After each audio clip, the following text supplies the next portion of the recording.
दोस्तों कहते हैं कि आधा अधूरा ज्ञान विष के समान होता है।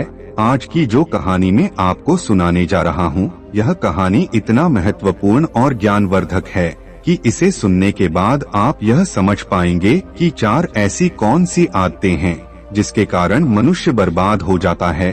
और दोस्तों, यह कहानी आपके लिए बहुत जरूरी है क्योंकि हो सकता है कि वह 4 आदतें आपके भीतर भी हो। कृपया इस कहानी को ध्यान से सुनिएगा। बहुत समय पहले की बात है। एक नगर में एक धनी सेठ रहा करता था। उस सेठ के पास सभी प्रकार की सुख सुविधाएं थी, लेकिन उसका एक भी संतान नहीं था। वह संतान के दुख में हमेशा चिंतित रहता था। फिर एक दिन उसे यह पता चलता है कि उसकी पत्नी गर्भवती है और फिर उसने अपनी पत्नी का खूब ख्याल रखा। ऐसे में एक दिन उसके घर में एक पुत्र का जन्म हुआ। सेठ अपने पुत्र के जन्मदिन पर बहुत प्रसन्न था। उसने अपने पूरे नगर में मिठाई बंटवाई और अपने पुत्र के लालन पालन में कोई कमी नहीं छोड़ी। और ऐसे ही देखते देखते उसका पुत्र बड़ा हो गया। फिर सेठ ने अपने पुत्र को गुरुकुल भेजने का निर्णय किया ताकि वो पढ़ लिखकर एक विद्वान बन सके। अभी उसके पुत्र की उम्र ज्यादा नहीं हुई थी, लेकिन उसने छोटी सी उम्र में अपने बेटे को शिक्षा ग्रहण करने के लिए गुरुकुल भेज दिया। गुरुकुल में वह बालक अच्छे से शिक्षा ग्रहण करता और अपने गुरु की सभी आज्ञा का पालन करता। ऐसे में वह बालक धीरे धीरे वहाँ का सबसे होनहार विद्यार्थी बन गया। ऐसे ही एक दिन किसी प्राकृतिक आपदा की वजह से उसके माता पिता की मृत्यु हो गई। और जब उसके माता पिता की मृत्यु हुई तब तक उस बालक की शिक्षा पूर्ण नहीं हुई थी।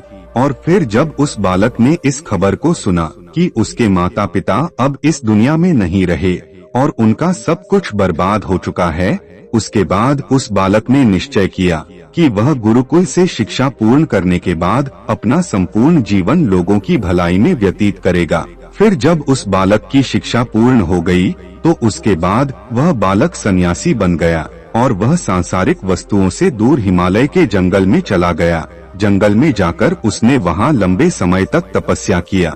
समय के साथ साथ उस सन्यासी की चर्चा चारों तरफ होने लगी और दूर दूर से लोग उसके पास शिक्षा ग्रहण करने के लिए आने लगे। बहुत से लोग उनके पास अपनी समस्याओं का समाधान खोजने के लिए भी आते थे। सन्यासी सभी लोगों की समस्याएं बड़ी आसानी से सुलझा देता, जिस वजह से वह पूरे राज्य में मशहूर हो गया था। लेकिन जिस नगर में वो रहता था, उस नगर का राजा एक क्रूर व्यक्ति था। जब राजा को उस सन्यासी के बारे में पता चला तो उसने सन्यासी से मिलने का निश्चय किया। अगली सुबह को राजा अपने महल से निकलकर उस सन्यासी से मिलने के लिए निकल गया और फिर वह राजा सन्यासी के कुटिया पर पहुंच गया। वहां पहुंचकर जब राजा ने उस सन्यासी को देखा तो वह देखता ही रह गया। उसके चेहरे पर एक अलग ही तेज था। जब वह सन्यासी के पास पहुंचा तो उसे बड़ी अपार शांति का अनुभव हुआ। उस राजा ने उस सन्यासी को प्रणाम किया और सन्यासी बैठ गया और सन्यासी से वार्तालाप करने लगा।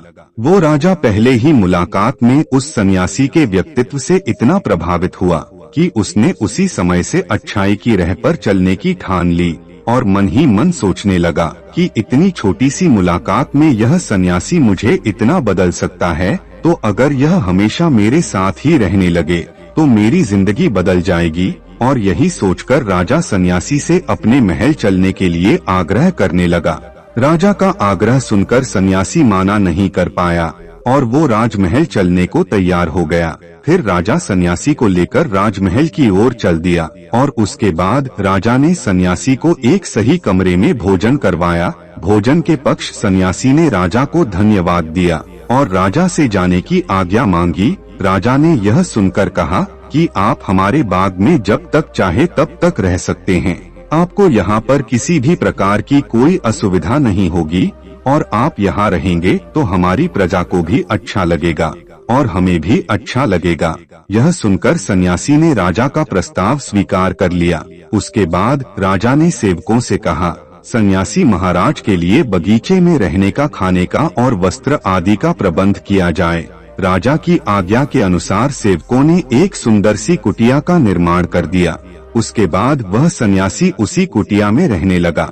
सन्यासी को उस कुटिया में रहते रहते कई साल बीत गए और इस दौरान राजा ने उनकी खूब सेवा की। परंतु कई सालों के बाद एक दिन राजा और रानी को आवश्यक कार्य के लिए दूसरे राज्य जाना पड़ा, लेकिन राजा ने एक सेवादार को सन्यासी की सेवा के लिए नियुक्त कर दिया। परंतु वह सेवादार राजा के जाने के बाद बीमार पड़ गया और अपने घर चला गया और कभी लौटकर वापस नहीं आया।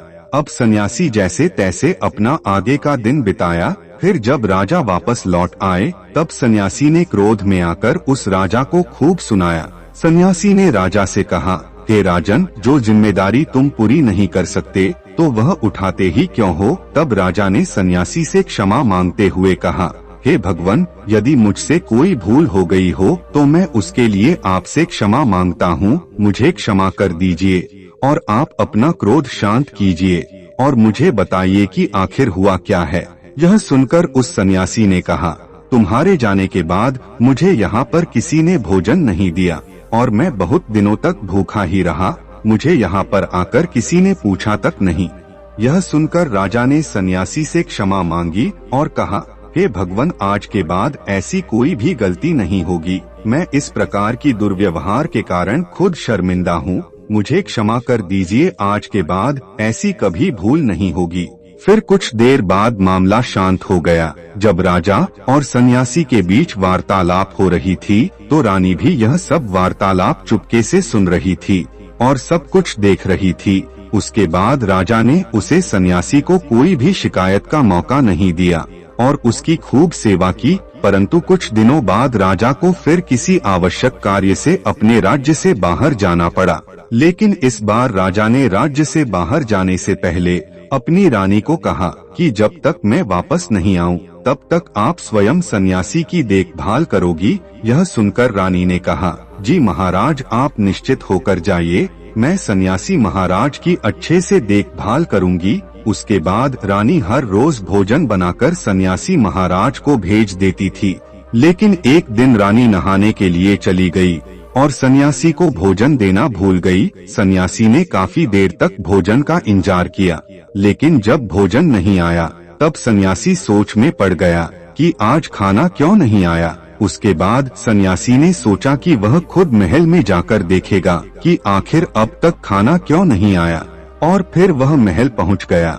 जब वह महल के अंदर पहुंचा तो वहां उसकी नजर रानी पर पड़ी। रानी के लंबे लंबे काले केस जो कि उसकी कमर पर लहरा रही थी, उसकी कजरारी आंखें जो देखने मात्रा से ही घायल कर दे रही थी, उसकी हिरनी जैसी चाल थी। रानी के इतने सुंदर रूप को देखकर सन्यासी चिकित्स हो गया और रानी की सुंदरता सन्यासी के मन में चढ़ गई और फिर वह वहां से बिना कुछ कहे ही अपनी कुटिया में लौट आया। सन्यासी रानी के रूप की सुंदरता को भुला ना सका और वह खाना पीना छोड़कर अपनी कुटिया में पड़ा रहा।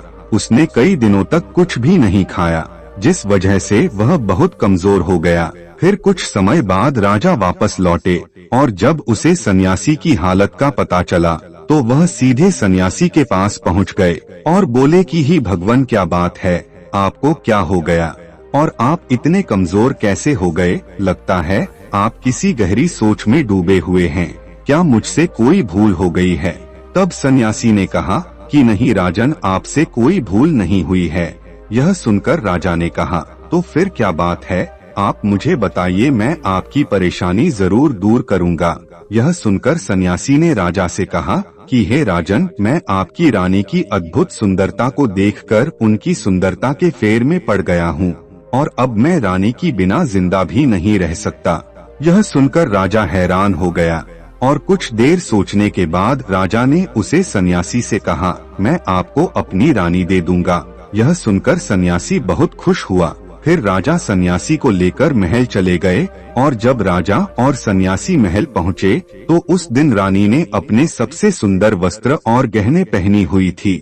फिर राजा रानी के पास पहुँचे और राजा ने रानी से कहा कि कोई सन्यासी की मदद करनी चाहिए, यह बहुत कमजोर पड़ गए हैं और मैं नहीं चाहता कि किसी ज्ञानी पुरुष की हत्या का कलंक मेरे सर पर लगे। उसके बाद राजा ने रानी से पूछा, क्या आप यह पाप अपने सर पर लेना चाहती हैं?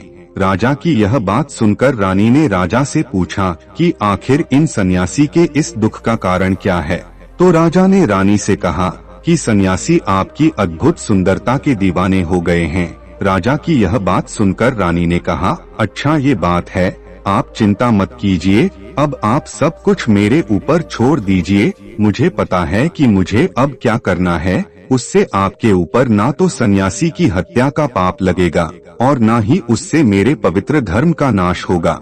रानी की यह बात सुनकर राजा ने रानी को सन्यासी को सौंप दिया। उसके बाद सन्यासी रानी को लेकर कुटिया पर पहुँचे। जब रानी सन्यासी की कुटिया पर पहुँची तो रानी ने सन्यासी से कहा कि हमें रहने के लिए घर चाहिए, हम इस झोपड़ी में नहीं रह सकते। यह सुनकर सन्यासी राजा के पास गया और राजा से जाकर बोला कि हे राजन, हमें रहने के लिए घर चाहिए। सन्यासी की बात सुनकर राजा ने उनके लिए घर का प्रबंध कर दिया।